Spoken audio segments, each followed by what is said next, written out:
Good morning, everyone, and welcome to the Women Influencing Business Quarterly event.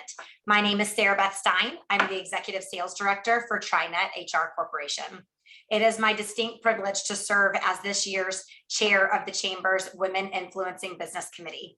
Before we get started with our program this morning, I would like to ask you all to post any questions you might have for our speaker in the chat window. We will address questions at the end of the presentation and get to as many as our time allows. So let's get us started. It's my honor this morning to recognize the Women Influencing Business naming sponsor, Verizon. We truly appreciate Verizon's support of the Chamber. We are so grateful to them for supporting our Women Influencing Business programming. I'd also like to recognize and thank our partners, Street Studio Creative and Swilling Family Law. You can find links to both of those organizations in the chat box. And so on to our presentation. I was so excited to hear that our keynote speaker that I recently heard at another Chamber event accepted our invitation to come speak today on the changing role of women in leadership. I overheard her say that we can no longer think or say that this is a man's world, and I could not agree anymore that it is evolving into our world as women are taking on more and more leadership roles. Justice Verda Colvin was appointed to the Georgia Supreme Court by Governor Brian Kemp on July 29, 2021. She previously served as a Superior Court judge in the Macon Judicial Circuit, which serves Macon, Bibb, Crawford, and Peach counties. Judge Colvin grew up in Southwest Atlanta. She received her BA degree from Sweetbriar College in Virginia and her Juris Doctorate from University of Georgia School of Law. Prior to her appointment, she was an assistant United States attorney in the Middle District of Georgia. Judge Colvin is committed to service professionally and personally. She is a member of several bar associations and boards. Additionally, she has continually served on various committees in her role as a jurist. Judge Colvin, thank you so much for being with us this morning. I'm going to hand it over to you now. Thank you all so much for having me. It's a pleasure to speak with you. I've spoken to another chamber before, and this is just so great to be here today. So I thought, how do I begin this? I think I began this by telling you a little bit about my trajectory and how I climbed to the Supreme Court of Georgia. So when I first started practicing law, when I went to law school, I always thought I'd never make any money. I wanted to be in public service. I wanted to make a difference. I went to law school because I wanted to make a difference. So before I attended law school, I had told my mom I wanted to be a missionary. She told me, you can't do that because they don't make any money. So I thought of other ways in which I could give back, and she and I came up with the concept that I should think about law. Never saw any lawyers, never had any in my family, could not conceive of what that would look like, but I thought that would be an inroad to ensuring that our society was more just. So I started off with a private firm because that's where I was led to go after excelling in mock trial and moot court at University of Georgia School of Law. Got there, did a lot of things, a lot of different things, but my goal of serving the public wasn't able to be met as fully as I wanted it to. The way that was shown to me is one day I'm sitting in a partners meeting because they allowed associates to share in partners meeting. And as I'm sitting there, I make the suggestion, because I had been allowed to do criminal defense work, I suggested that perhaps we put 1% of all of our earnings from our big settlement cases into a fund so that when we had these pro bono cases that we thought were worthy of us defending, we could pay to actually have the kind of case that we prided ourselves on having, which had all the forensics experts, investigators that we needed to prove that our client was innocent. And when I said that, they looked at me as if I had asked for their firstborn child. And so, I'm 23, 24, tears well up in the back of my eyes. And I think, oh my God, this is not as socially conscious as I want to be in my role as counsel. So I had a friend who had been calling me to come work for him in Athens, Clarke County. And so I thought, well, that's my way to get back to Georgia because I was in Charlotte. So I came back with him. And while I worked there in the solicitor's office doing misdemeanors, that's when I found out that being in that role as a prosecutor, I had much more power than I ever did as a defense attorney. I decided whether cases were charged. I decided who was charged. I decided the offenses that were lodged against people, and I decided the recommendation that would be made to the judge. And I realized in that role, the power that I had being a representative of the state. And so I loved it. I loved everything about it. When I think about my path, that first career move that I told you about at the firm, it was utopia. They literally had someone who came from every demographic: Black, white, Jewish, Asian American, Indian American, women who were partners at the firm, which was not something that was very common in 1990, but female partners at the firm, just a utopia. And that's what made me compelled to go there and made me feel like that was the place for me, because I've always thought that diversity is the mix that we need to make our world that much better. But after I moved from that slot, I noticed I was typically the only African-American, most of the time, the only African-American female in whatever place I went to work. And the funny thing about this, guys, until I started talking about my trajectory with people, I never even thought about it.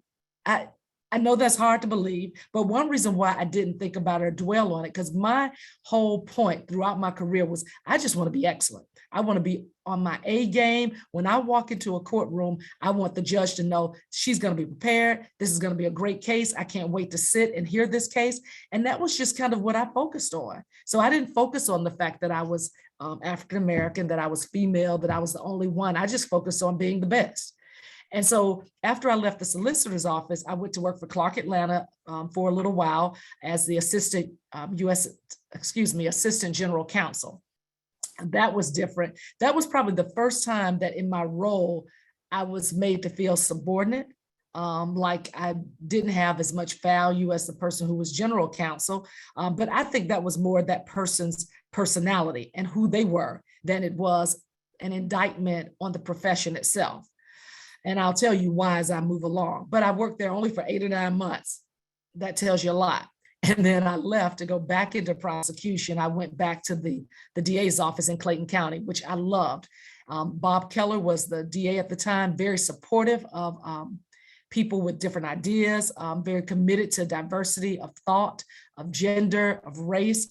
And I just really excelled there. I really honed my litigation skills and tried a plethora of cases, some that were dogs that people said I would lose and I didn't lose them. And so that's one thing I noticed in that realm.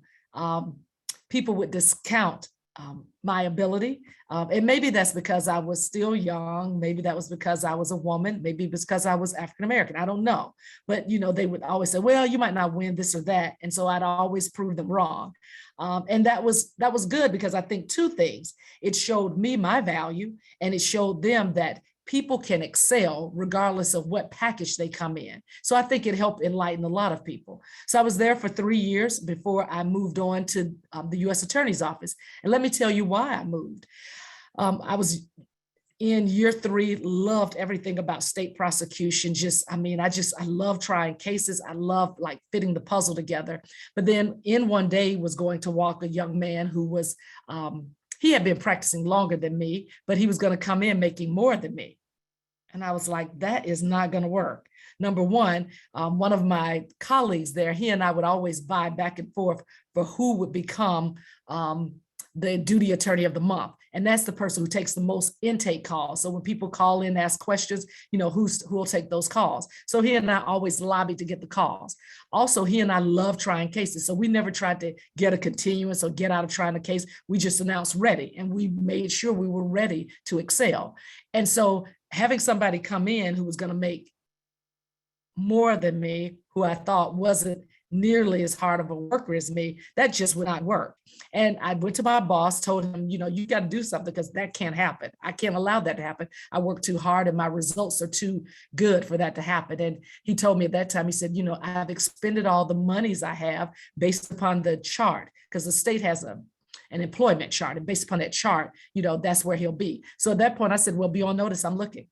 That's another thing I want us to remember. We have to know our own value, and we have to be willing to go. So I came up with this quote that I tell young people sometimes, and I've had to tell myself, sometimes in order to grow, you have to go. And it's okay. It doesn't mean anything bad about where you're leaving.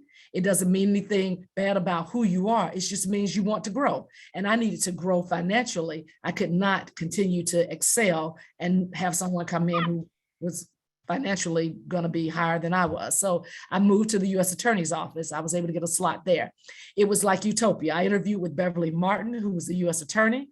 And then the criminal chief was also a female. And so I was very fortunate and very elated to get an offer from her. Worked there for 14 years, loved it. It's like prosecution on the highest level. And I was able to excel there too. And I think I did a lot to open the minds of our jurors, because we had people pulling from throughout the middle Georgia area.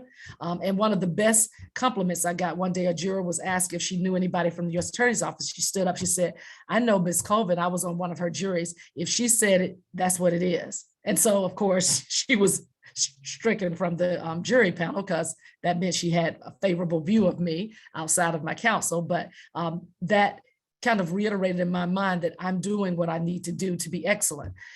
And so after that, I thought I would just retire there, because I did like most of us do.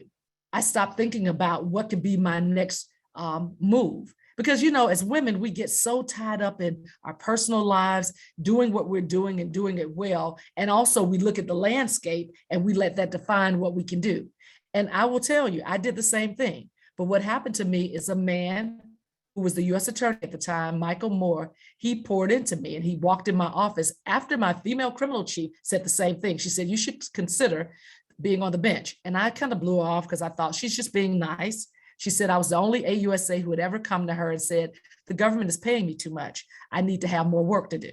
So I thought she was just being nice. But then when the U.S. attorney came in my office and said, "I want to nominate you for the bench, but I'm not going to do so unless you are willing to go all the way." Unlike most men, I hesitated. I was like, well, I don't know. Let me pray about it. At the time, I was a single mom with 2 kids. One was in Catholic private school. The other was in pre-K, so soon to be going in that same direction.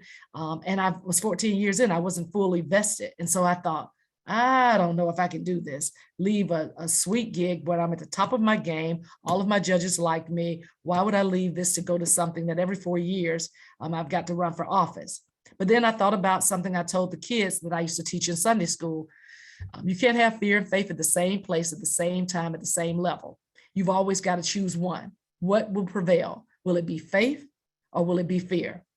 So that hit me like a ton of bricks. And I said, I can't be a hypocrite. I can't tell these kids one thing and then I operate in another way.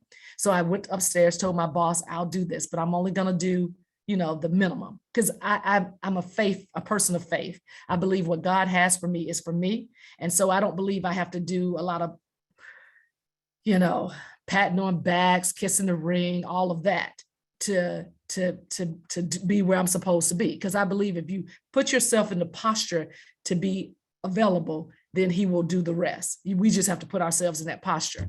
And so I did what I needed to do and got to the short list for the interview. And when I went before Governor Deal, I didn't think I would get that position. I mean, at the time, every politics are so huge. People were saying, well, you won't get it. You're African-American. We hadn't had a female African-American. So people weren't very high on that. But my thought was, I want to go in there and make Middle Georgia and make it proud. And whatever the governor does, that's fine with me, because ultimately, I believe God puts me where he wants me to be. So if he wants me to be there, he'll move whatever has to be moved for me to be there. And if he doesn't, I'm fine staying where I am because I love what I do. So I went in there and I did my best. I knew I represented not only my geographic location, but I knew I represented women. And I represented the African-American community. And I wanted to be excellent. I wanted him to know that we were capable, we were ready, and we deserved to have a place in this arena. And at the time, in the Macon judicial circuit, there were no women on the bench. There were 5 judges, no women. And so I knew I needed to step up my game and let him know that we were capable and we were able. And so when I walked out of that room and everybody was calling me, I told them, I don't know what the governor will do, but I know I knocked it out the park. And that's all I wanted to do. I wanted to represent us well, because we need to be represented well so that we can get in these places and these spaces where many times we don't see ourselves as women. And so that was fine. I was doing what I do on Superior Court, loving it, mental health court, family violence court, parenting court, really pouring into people. My claim to fame was I don't process people, I see people. And so anybody who comes before me, I want to know what they're going through. I want to know their story, because that's the only way I can devise a sentence that will hopefully help them not come back through the system. But if they do, I won't have a problem holding them more accountable because, with everything. And they used to hate when I say this, all the defendants could repeat it. There are consequences to everything we do, good or bad, and you have to be willing to accept that consequence. And so was doing that and thought I would, again, as we do as women, I said, okay, this is where I'll be. I'll stay here. Maybe I'll become chief judge. And then I kept getting calls about putting my name in for a higher appellate position. I resisted those calls. I was like, no, this is where I think I'm supposed to be. I'm fine here. I'm doing good work. This is what I want to do. So I just kept blowing people off, kind of like I did initially with the first ask. And then finally, probably year 5, I got a call from the judge on the appellate bench in our state, Judge Yvette Miller. And apparently people had called her to tell her that I was saying no.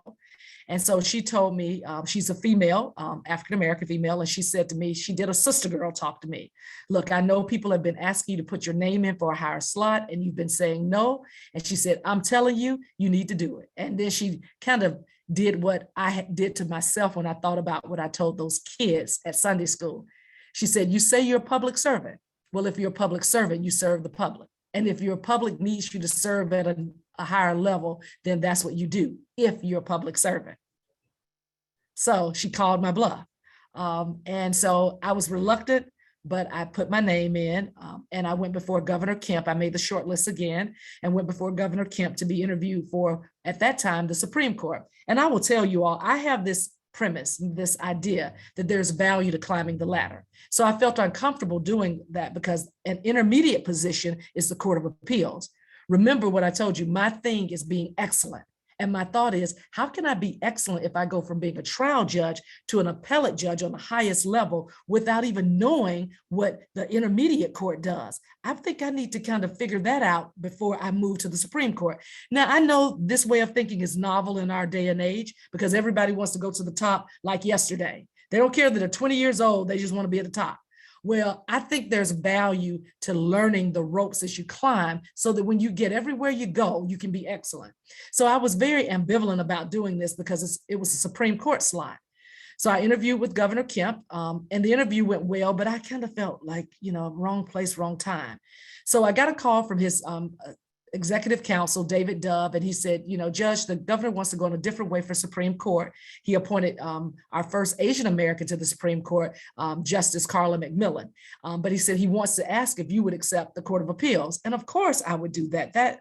How could you say no? And that fit in my scheme for myself, which is climbing the ladder. And so, of course, I said yes, and a resounding yes, because that's what I felt like I needed before I go to the higher court.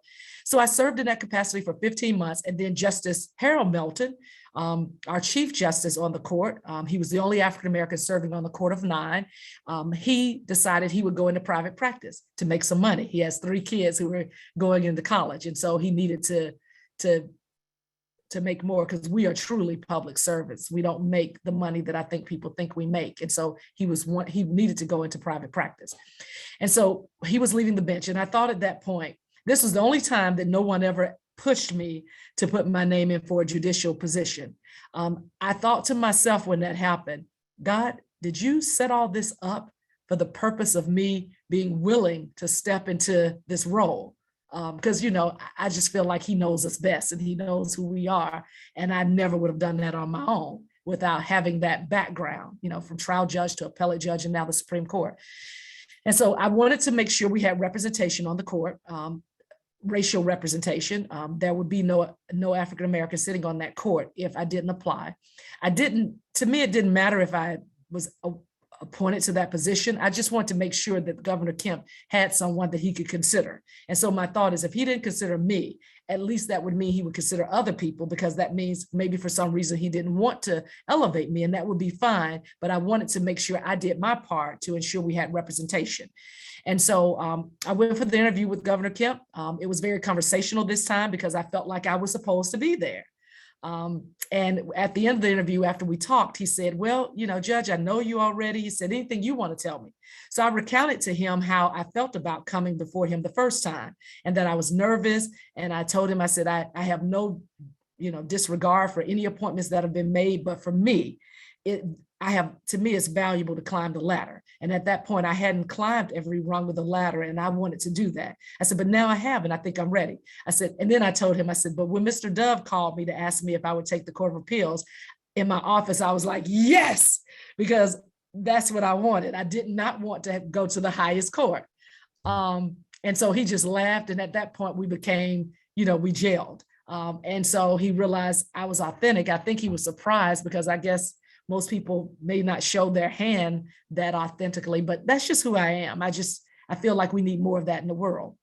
And so I will tell you, if I had to think about, and I've been serving now for 9 months, and I have to run for office because the way our rules work in Georgia, if the next election comes up and you've been on the bench for 6 months or more after an appointment, then you have to run to retain your seat. So I'm running to retain my seat, and I do have opposition.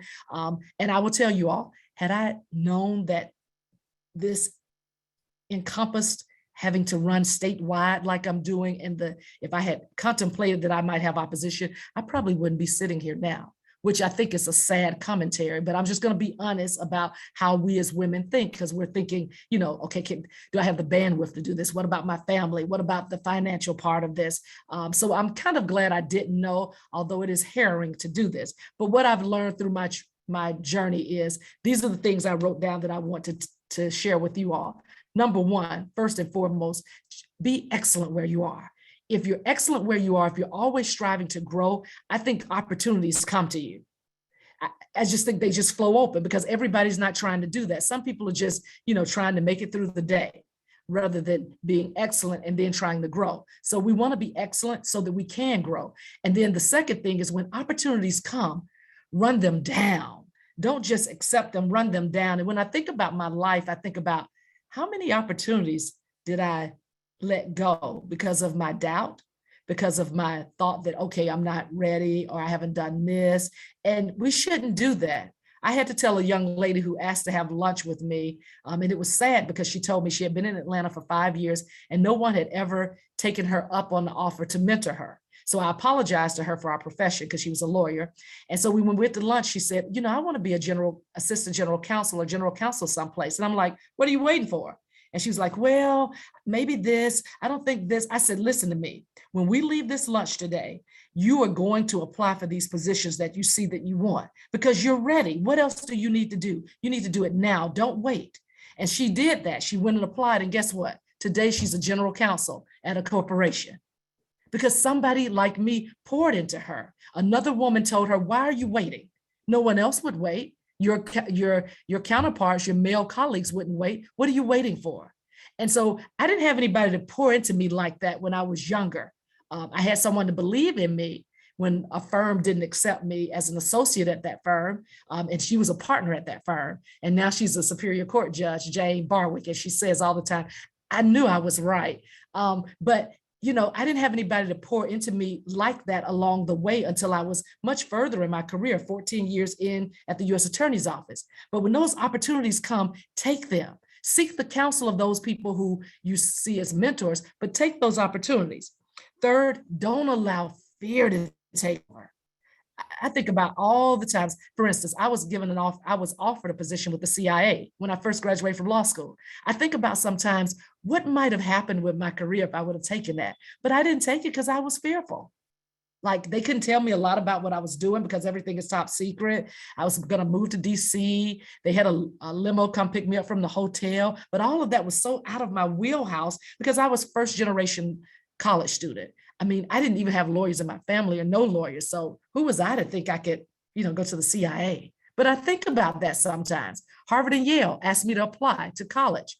I didn't even apply because I thought, who am I as a first generation student to think I could go to Harvard and Yale and succeed?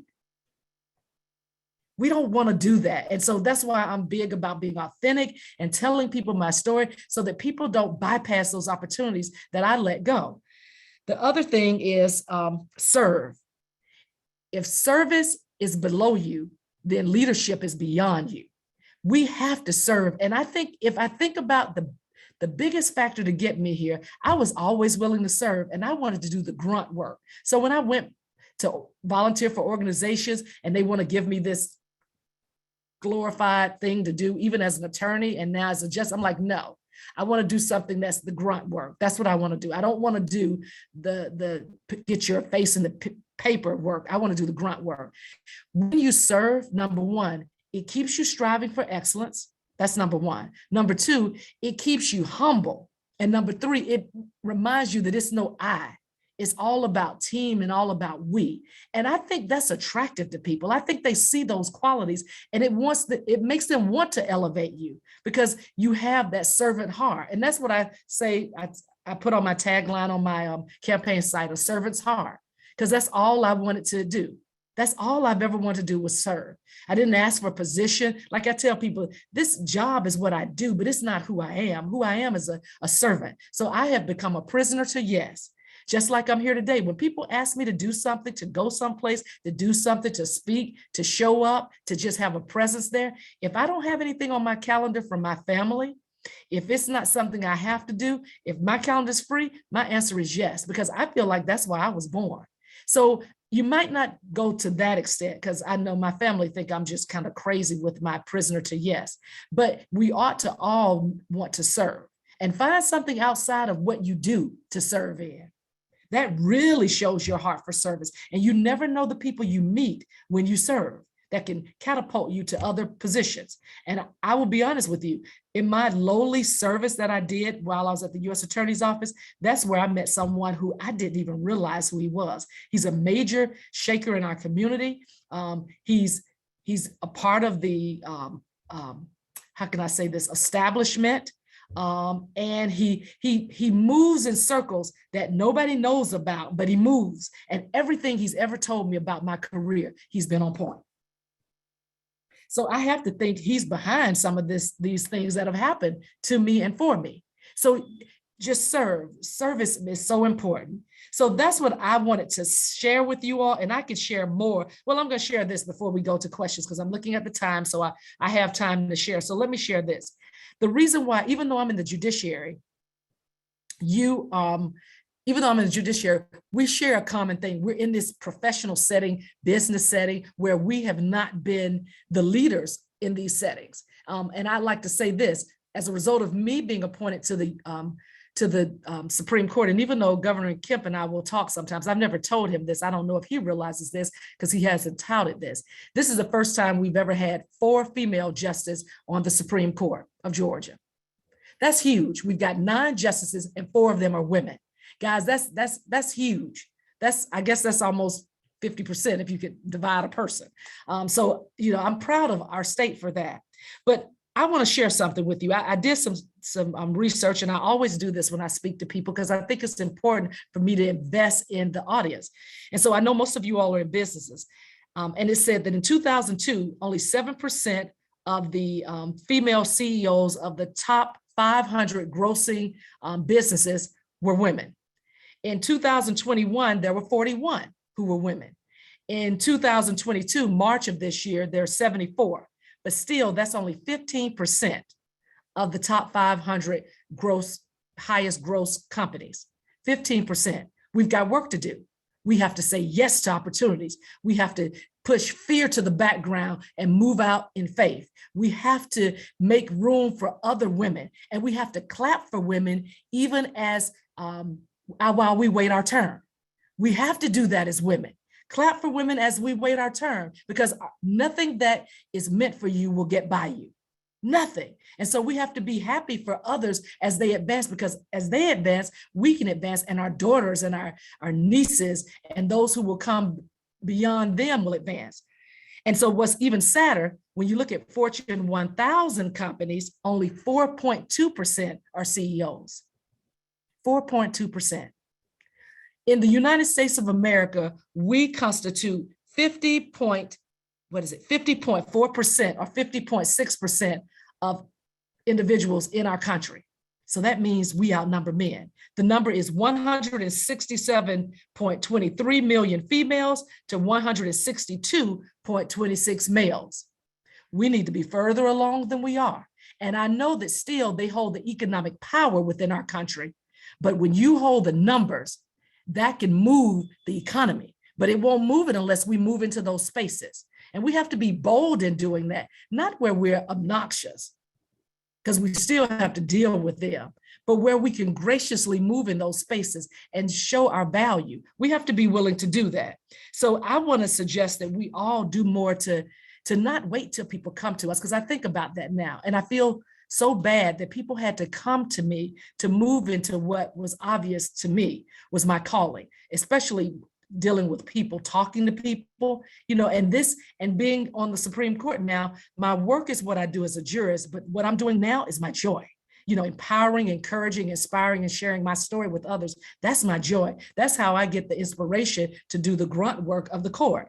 And so I love doing this, but whatever that passion is, whatever that thing you have that you do and only you can do it, it's like your thing. That's what you've got to do. And that's what you've got to pour into these businesses that you find yourself in so that you can elevate, because as you elevate others. When we're willing to stay stagnant, we really stagnate our whole demographic as women. So we can't stand there. We can't stay stagnant because of our daughters. Having a daughter who's 18 or 19, her first year in college, that moves me to do more. I'm always asking, what more can I do? And when she wrote me her Mother's Day card, I can't remember verbatim, but she said something to the point. She said, "You're the hardest working, most diligent, most committed woman I know. And I'm so proud of you. Can you please take today off?" And I told her, I said, "Well, no, because I've got to write my speech for my commencement ceremony I'm doing for Mercer Law School of Law." But I told her, I said, "I love it. So it's okay. It's not work. It's my passion." So with that being said, I'll open it up for questions. And I'm an open book. Anything you want to ask me, you can. Personally, professionally, I'm here to share. I could literally listen to you talk all day long. You were as inspiring today as you were a couple months ago, and I'm truly so excited that you came here today. So thank you so much. I know you're a busy, busy woman, so we really appreciate you pouring into us. The nugget that you gave that I wrote down was to pour into other women. You are a walking example of that, so thank you so much for that. I wanted to share with everyone that if there were things that pulled your time away from being able to really hone in on this, we are recording it. Go back and listen to it. She had a lot of good nuggets in here. So thank you again for that. So you are welcome to ask questions in here until we get some questions in the chat box. I will go ahead and ask you a couple if that's okay, Judge Colvin. Thank you again for sharing your story with us. I love this. I love this question. So who inspired you to be a leader and why? Or who is your role model and or leadership mentor? I wish I had a great answer to that question. I'll tell you all this. When I was in, my mom was raised by a mom who basically cleaned houses. And so she would pull my mom out of school to help her clean houses. And my mom would cry because she wanted to go to school. Her best friend, so because of that, she wasn't a stellar student, but her best friend, believe it or not, was the valedictorian of her high school. And she went to this private religious school. And my mom always said when she was growing up, when I have children, they're going to that school. And so she put me in that school. And as a result, I guess that's where my spiritual strength came from. I am just extremely spiritual. And so when I was being raised in that environment, my two heroes or my two idols were, because I didn't know I was supposed to have female idols. My two idols were Martin Luther King Jr. and Jesus Christ, because I thought they gave everything they had for people, some who hated them, some who despised them, some who loved them, but they gave of themselves for the greater good. And so that was really what inspired me to want to have a life of public service, and why I do what I do, because I just want to give back. I just feel like that's the greatest gift you can give as a human being living on this planet. So that was my inspiration. And what I guess what inspires me is my spirituality, my belief that it is about people, loving people, being there for people, helping them be their best selves. And that's what, if I have an idol, I guess it's my spiritual journey. That's my idol, because I just feel like, can you imagine if all of us invested in people we don't know? Like if we said yes to investing in others, what might our world be? And I know that's a dream that won't come true, but I'm doing my part to make that come true. And that's what kind of keeps me going and keeps me inspired. I love that. Thank you so much for sharing that. I love this question too, and I'm very, very interested in your answer. So as a leader, how do you stay mindful of who is at the table and who's missing? It is so obvious to me. I mean, looking at me, you can tell why maybe I might notice that, but it is so obvious to me, guys, that I even will do that when when men are missing from the table. So I'll give you one example. Um, I have always poured back in the community, and I mentor people who are serving life sentences. I mentor young people who are in trouble. I mentor everybody. And one thing that I see is a lack of African-American males in our judiciary. And so I will see um, male, and I'll tell them, look, we need you to be on the bench. Young men need to see possibility outside of gang banking and drugs and all of that. So my thought is I'm always looking at the table to say who's not at the table, because I think that's important. If we want to really reach everybody, everybody needs to be at the table. And so when we're in a room, and I say this to some of my best friends who happen to be of a lighter hue, when you're in a room, in a space, and there's nobody in that space that doesn't look like you, that's a problem. That's a problem that needs to be fixed, because what you're forgetting is you can get ideas, you can get views that are totally different than what everybody else comes up with. And diversity goes beyond color. It's demographic, racial, thought, political thought, all of those differences. We need all of those at the table. I used to say this when I did closing arguments, and it's so true in our life, but I don't know why we don't get it. Even a broken clock is right twice a day. Everybody's got something to add to the discussion. So why wouldn't we have a representative from every kind of pocket that we can think of to add? Because I think it takes all of that to get to the right solution. So I'm very mindful of that. And I'm so mindful of it. Nobody has to remind me to be mindful. I walk in a room and I'm automatically thinking that. I love that. That was perfect. We have some questions in here. I know you said you're really good at multitasking this. You might have seen these, but okay. So Lalitha Lani is also an attorney, and she wanted to know, did your children ever demand more time from you? And if so, how did you explain why you needed to do what you do to make them understand? Her children are 8 and 11 years old. Okay, so this is what I did. Number one, I didn't let them miss a beat. If something had to go on the back burner, it had to be me and my stuff. So for instance, my daughter played travel soccer.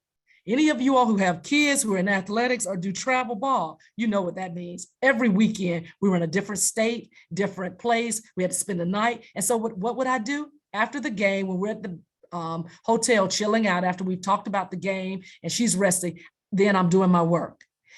I stayed up late at night. So I put my kids to bed, both of them, even when they were older, they had to go to bed by 10.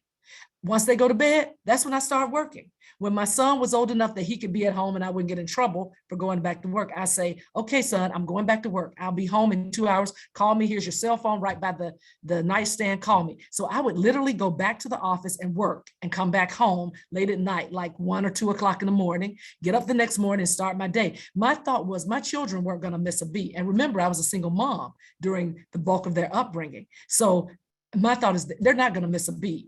Even if I had a trial, I tell my son, I may be late to that game, but I'm going to be there. So I'll come in like 5 minutes after the first quarter has started, but I'm there in the stand. I'm yelling loud. He knows I'm there. Everybody couldn't wait till I got there because I was big as mouth in the stadium. So, I made it work. And it's funny.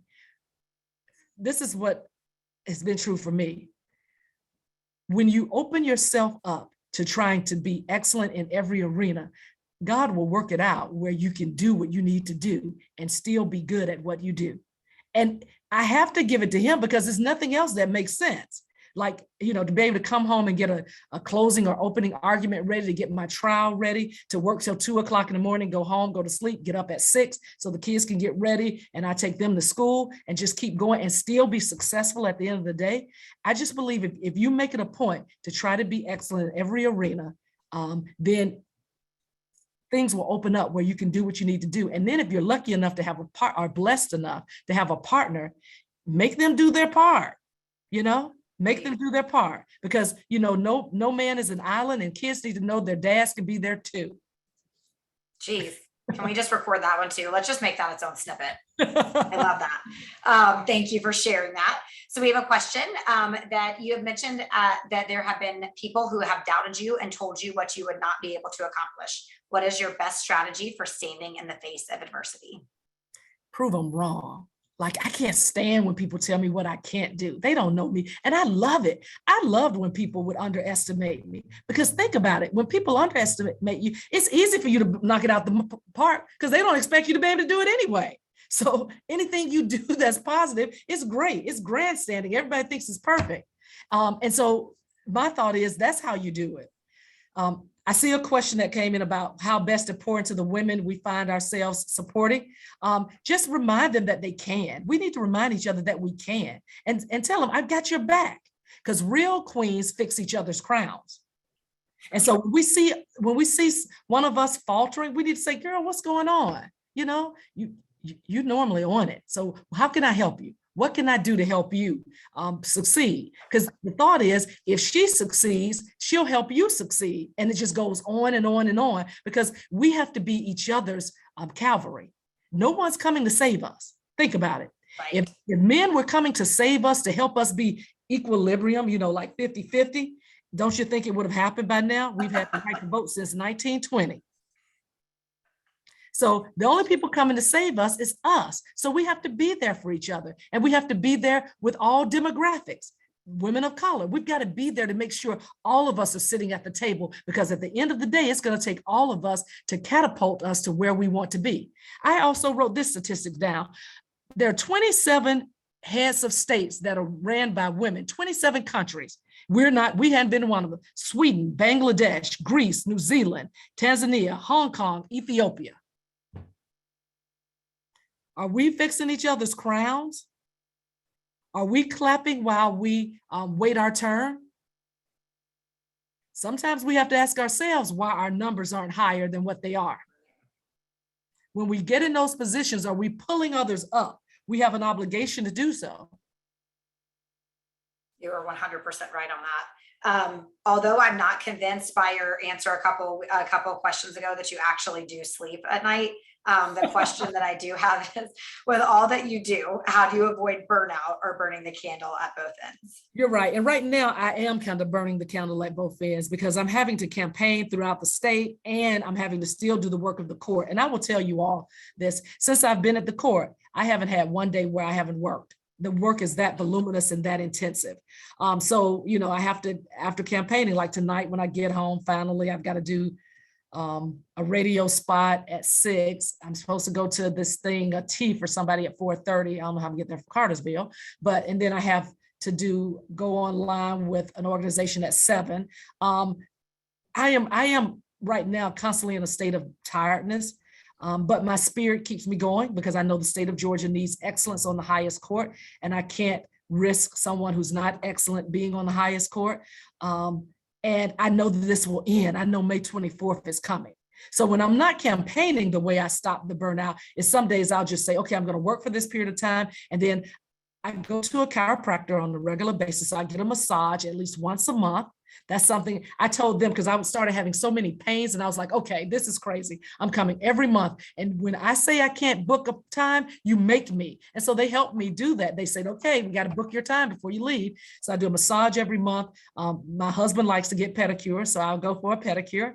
And I hadn't done this since I've been campaigning, and shame on me, but I like to exercise. I run/walk, because sometimes I have back pain. So I kind of do both now, but I signed up for the Peachtree this year. So I've got to get in shape. So May 25th, I'm starting my training. But I just try to, relax where I can, enjoy my daughter. We'll go to movies together when she's home from college, do those little things. I love that. So I think just one more question, and then I think there are some comments for you, but the last question, I think, because I know you are on a time schedule today, we want to honor that. Without a vision, the people perish. What was your journey relating to this phrase? Wow. Without a vision, the people will perish. That's so true. And,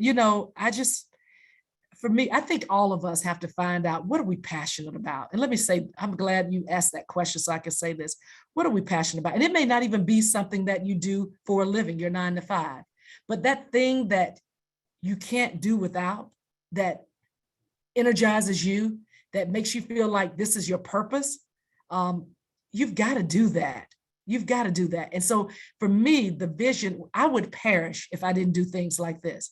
If I just sat on the bench and tried cases, or, when I was on the trial court, on the appellate court, heard cases, kudos to those who can. And I don't mean to overshadow anybody else on any court, because I am always out there. But this is what I do that makes me feel like without it, I would perish, that without it, I'd have no vision. It is my thing. It is what makes me me. And so whatever that is for you, do that thing, because if you don't, our society will be missing something that we need. It'll be somebody who doesn't get that thing that they're supposed to get from you that nobody else can give. And that's what I tell people, even folks who are in prison. I believe everybody was born with that special little something, and all of those teeny tiny little somethings develop into a lot of everything that helps us be all we can be. And so when we look at our world and see all of the disarray, you know what I chalk that up as? Somebody, a lot of somebodies, millions of somebodies aren't doing that thing they're supposed to do. And as a result, they're robbing us of the benefit we're supposed to have to help us be all that we can be.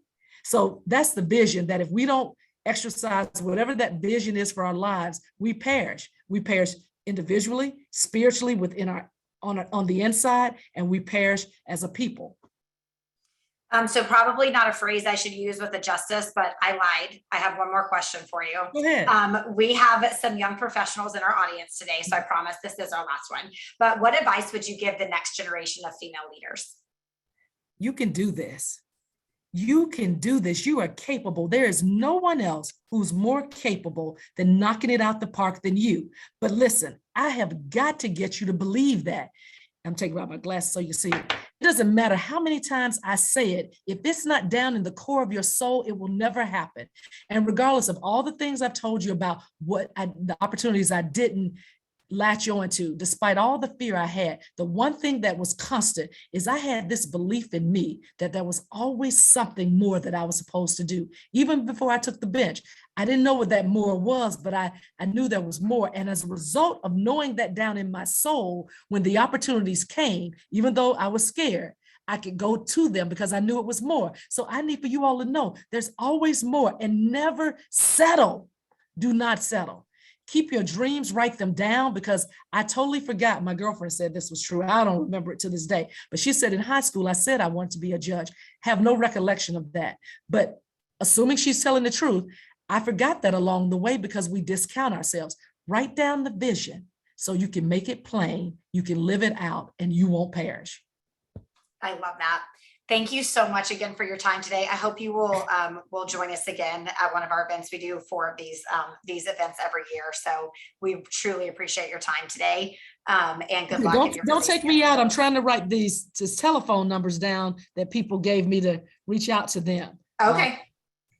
Yes, make sure you do that. I know there are some people that wanted to reach out to you one-on-one. If you want to add your contact information, okay. Justice Colvin, in the chat box, I'm sure everyone would love to have that too. Okay, I'll do that right now.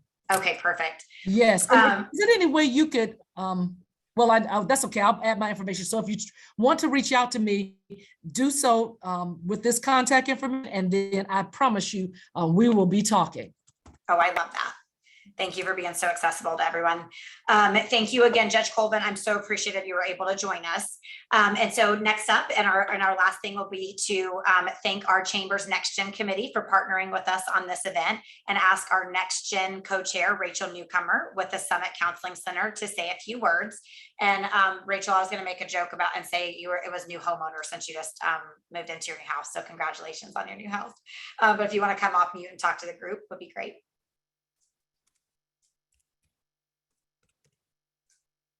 Oh, did we lose her today? We might have. Rachel, are you out there? Okay, I will do her part. So we just wanted to thank everyone for joining the event today with Justice Colvin. The Next Gen Connects is a chamber talent development initiative for young professionals that serves to engage, recognize, and develop the chamber's future leaders. We offer quarterly events for young professionals, and our next event is a collaboration event with the Gwinnett Chamber on July 21st. For more information, please visit the Chamber's website, and that's www.gnfcc.com.